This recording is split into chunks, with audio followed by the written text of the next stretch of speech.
Hello friends, आज इस video में बताने जा रहा है कि आप रूट्स कैसे निकाल पाएंगे क्वाड्रेटिक इक्वेशन का बाय यूजिंग फैक्टराइजेशन मेथड। ठीक है, बहुत ही इंपॉर्टेंट क्वेश्चन है और ये लगभग हर क्लास में ये इंपॉर्टेंट होता है कि फैक्टराइजेशन मेथड से कैसे इसको फाइंड आउट करें। ठीक है, तो चलिए स्टेप बाय स्टेप सारा कुछ इस वीडियो में बताएंगे।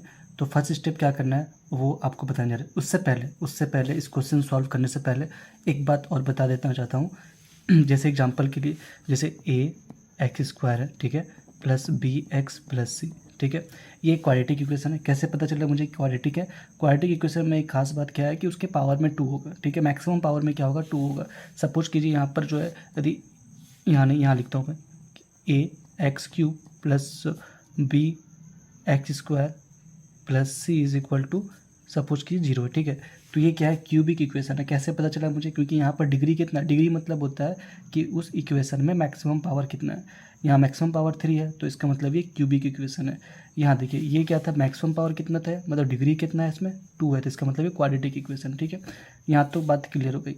अब बात करते हैं क्या कि जो एक्स स्क्वायर का जो कॉफिशिएंट है उसको कहेंगे ए। ठीक है, तो ए जो होगा वो कॉफिशिएंट होगा किसका? एक्स स्क्वायर का। यहाँ तक कोई दिक्कत नहीं होगा। अब सेकंड क्या है कि बी क्या है? बी जो होगा एक्स का कॉफिशिएंट होगा बी। ठीक है, एक्स का कॉफिशिएंट बी हो गया। और सी जो है वो कांस्टेंट है। क्या हो जाएगा? ये कांस्टेंट हो जाएगा। यहाँ तक कोई दिक्कत?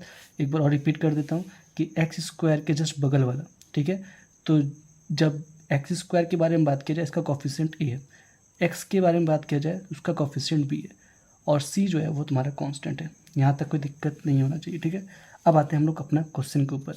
यहाँ पर क्या है? ए बी सी मुझे फाइंड आउट करना है। तो यहाँ देखो, एक्स स्क्वायर का जस्ट बगल वाला क्या है? ए है। एक्स स्क्वायर का जस्ट बगल वाला ए है। एक्स स्क्वायर का जस्ट बगल वाला ए है। तो एक्स स्क्वायर के जस्ट बिफोर कौन होगा? यहाँ पर 1 जो है हाइड होता है, तो यहाँ पर हो गया 1। ठीक है, अब देखो, अब एक्स है तो एक्स के जस्ट बिफोर कौन है? बी। एक्स के जस्ट बिफोर कौन है? बी। एक्स के जस्ट बिफोर है बी, तो एक्स के जस्ट बिफोर क्या है?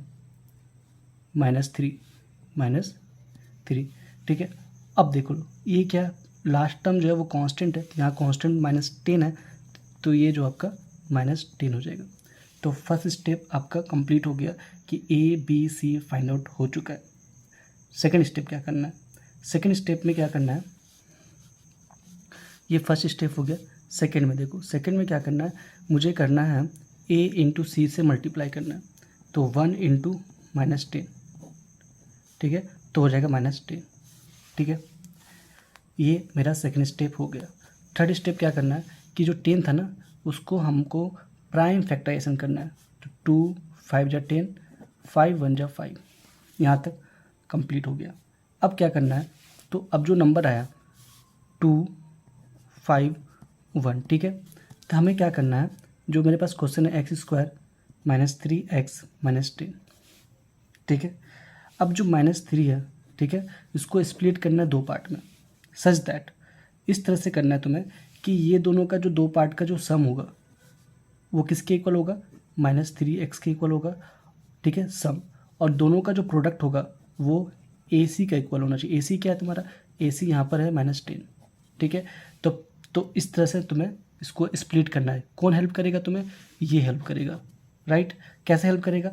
तो इसको हमको ऐसा नंबर बनाना है जो कि इसको मल्टीप्लाई करके, प्लस करके, सब्ट्रैक्शन करके हमें बनाना है -3x। कैसे बनेगा? हम क्या करेंगे? इसको मल्टीप्लाई कर देंगे। ठीक है, क्योंकि यहाँ पर माइनस है तो इसकी वजह से मैं यहाँ पर माइनस दूंगा, यहाँ प्लस दूंगा। अब देखो, एक तो +2 हो जाएगा, एक 5 बन जाए, 5 -5 हो जाएगा। तो ये 2 पार्ट में स्प्लिट हो गया। कौन सा टर्म स्प्लिट हुआ? -3 को हम लिख सकते हैं ना, कैसे लिख सकते हैं हम लोग? एक्स स्क्वायर को तो वैसे ही रहेगा, तो यहाँ पर लिखेंगे +2 -5 x -10। इस तरह से मैंने एक्सप्लीट कर दिया 2 पार्ट में। ठीक है, अब तुम देखो यहाँ पर, ये देखो इसका दोनों का सम कितना हो रहा है? -3 हो रहा है। परफेक्ट। दोनों का प्रोडक्ट कितना हो रहा है? 2 इंटू -5 इज इक्वल टू -10, जो कि ए सी के इक्वल है। किससे इक्वल है? ए इंटू सी के इक्वल होना चाहिए। ये कंडीशन सेटिस्फाई करेगा तभी जाके तुम्हारा फैक्टराइजेशन का जो प्रोसेस है वो कंप्लीट होगा। अगर यहाँ पर यदि कुछ एरर आ रहा है, AC इक्वल नहीं हो रहा प्रोडक्ट, इसका मतलब AC जो है प्रोडक्ट के इक्वल नहीं होगा, इसका मतलब कि ये तुम्हारा सही गेस या सही तुम्हारा चॉइस नहीं है। दो स्प्लिट किया हुआ टर्म, जैसे हम स्प्लिट किए 2 - 5 को, तो ये मिस्टेक हो जाएगा जब AC फुलफिल नहीं होगा, मैच नहीं करेगा -10 से। तो ठीक है, मेरा काम तो परफेक्ट जा रहा है। ठीक है, अब हम लोग क्या करेंगे, x², तो यहाँ पर हो जाएगा +2x - 5x - 10 = 0। यहाँ तक शानदार, कोई भी दिक्कत नहीं होना चाहिए। अब चलो, अब आगे क्या करेंगे, ये दोनों में से कॉमन निकालेंगे और ये दोनों में से कॉमन निकालेंगे। दिस इम्प्लाइज x और x जो है इसमें कॉमन हो जाएगा, तो x + 2 हो जाएगा, और यहाँ -5 - 10 तो -5 दिख रहा है कॉमन है, तो x + 2 यहाँ पर आएगा। दिस इम्प्लाइज अगेन कॉमन निकल रहा है यहाँ पर, इसमें देखो क्या दिख रहा है, x + 2 कॉमन निकल रहा है, तो यहाँ पर लिख लेगा x - 5 = 0। परफेक्ट, कोई दिक्कत नहीं।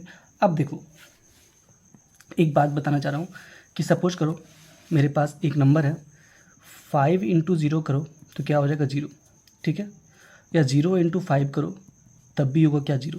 तो अब देखो, या फिर ये 0 हो सकता है ना, या फिर ये 0 हो सकता है, तभी जाके ये 0 आएगा। तो लिखेंगे आइदर x + 2 0 होगा, आइदर x - 5 0 होगा।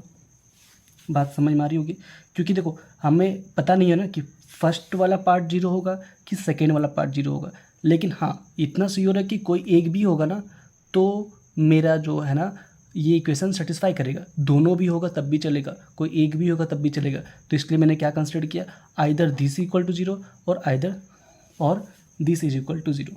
तो यहाँ से x क्या निकला मुझे, x = -2 आ गया और x = 5 आ गया। तो ये तुम्हारा क्या हो गया, क्वाड्रेटिक इक्वेशन सॉल्व हो गया बाय यूजिंग फैक्टराइजेशन मेथड। ठीक है, इससे इजी प्रोसेस और है, डायरेक्ट फार्मूला पुट करके, वो नेक्स्ट टॉपिक बताऊंगा। ठीक है, इसलिए आप इसको सब्सक्राइब कर ले ताकि नेक्स्ट वीडियो आप तक जल्दी पहुंच जाए। तो ये इसलिए बताना पड़ा क्योंकि वहाँ पर मेंशन क्या होता है कि यूजिंग फैक्टराइजेशन मेथड, मतलब आपको फैक्टराइजेशन मेथड से ही बनाना पड़ेगा। ठीक है, ये सिंपल क्वेश्चन था। एक क्वेश्चन और लाऊंगा जो कि थोड़ा सा और भी मतलब स्प्लिट करने में, मतलब जब मेन काम पता क्या होता है कि 2 पार्ट में स्प्लिट करना, यही जो है ना थोड़ा दिक्कत करता है बच्चों को। ठीक है, तो 1 क्वेश्चन 2 क्वेश्चन और कराऊंगा, तो उसमें तुम्हें सीख जाओगे कि कैसे 2 पार्ट में स्प्लिट करते हैं ताकि मेरा जो फैक्टराइजेशन है ईजिली हो जाए। तो इस वीडियो को यहीं पर डन करता हूँ।